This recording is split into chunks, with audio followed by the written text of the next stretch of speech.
So last Saturday I did a little bit of a Freedom Friday type rant because, well, ranting's kind of a hobby of mine when I'm pissed off about things. And today's Saturday, but I'm doing a Freedom Friday on a Saturday, well, because I can. That's why I do most of the things that I do, because I fucking can. When I was a kid, if I ever used the word can't, my father would kick me up the ass and say, there is no such thing as can't, boy. There's just how to, or how do I do that, or whatever. There's none of this can't. If you want to do it, work out how. And I guess that sort of stuck with me, because I now say it to my own boy. No such thing as can't, boy. No such thing as can't. Isn't it scary when you become your father? Terrifying. No, I always liked my father. He was libertarian and didn't know it. He was not political at all.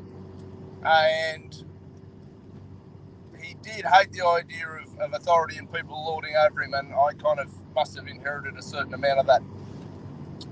This week's fucking nonsense. Absolute mental. I gotta say it. This election stuff in the US.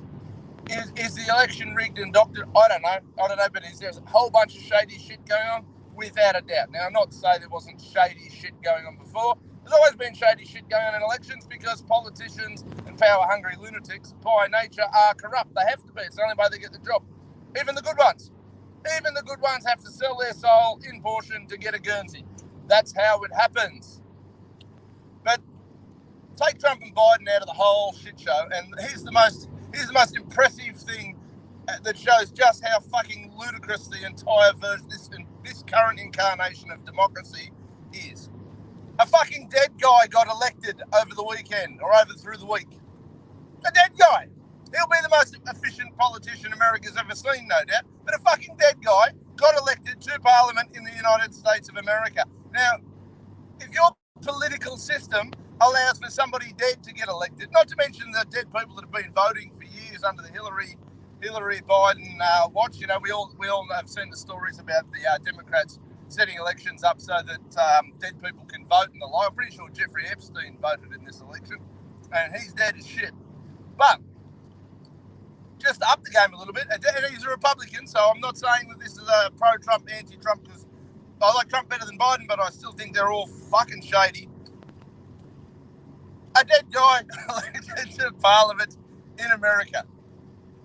Let that sink in. It's got to sink in. A dead guy elected to Parliament. That's brilliant. I think we need to bring back more dead politicians and put them in charge of things. I reckon we could find, I know, Australia, Harold Holt, he could teach swimming lessons or something. It's madness.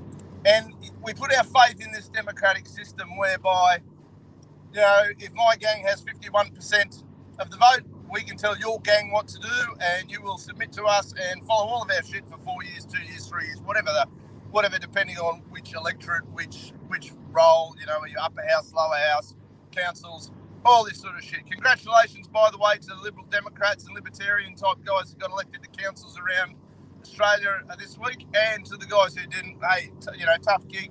Don't shit the bed. Just rebuild, start again. Because I'll help out wherever I can. I'm helping out Wildstar with his campaign to become governor of California.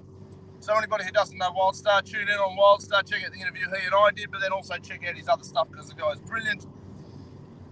So Freedom Friday on a Saturday, we've got dead guys being elected to Parliament, we've got corrupt politicians doing corrupt shit, and somehow we've still got a whole bunch of people thinking that it's all wonderful. I made a prediction before, I'll make it again. Dan Andrews will be re-elected comfortably in Victoria, because there's more than enough zombies and drones down there who think he's doing a wonderful job of keeping them safe. I think that's fucking madness. Stockholm Syndrome or Melburnian Syndrome is probably more accurate in 2020. They're the key things I'm taking away from this week. This week's fucking ludicrous. Elections in the US dodgy, shady and corrupt. Dead guys getting elected, and Dan Andrews will be re-elected overwhelmingly. On the bright side, at council level, we've got some really good people who have been elected and got themselves some new roles, at least to try and influence or support freedom and liberty in Australia. Guys, have a great weekend. Don't get too hungover, or if you do, make sure you enjoy yourself. If it's not on, it's not on. And if it's not, well, that's up to you. Your problem, not mine. And yeah, dead guys getting fucking elected. Who would have thought that, eh?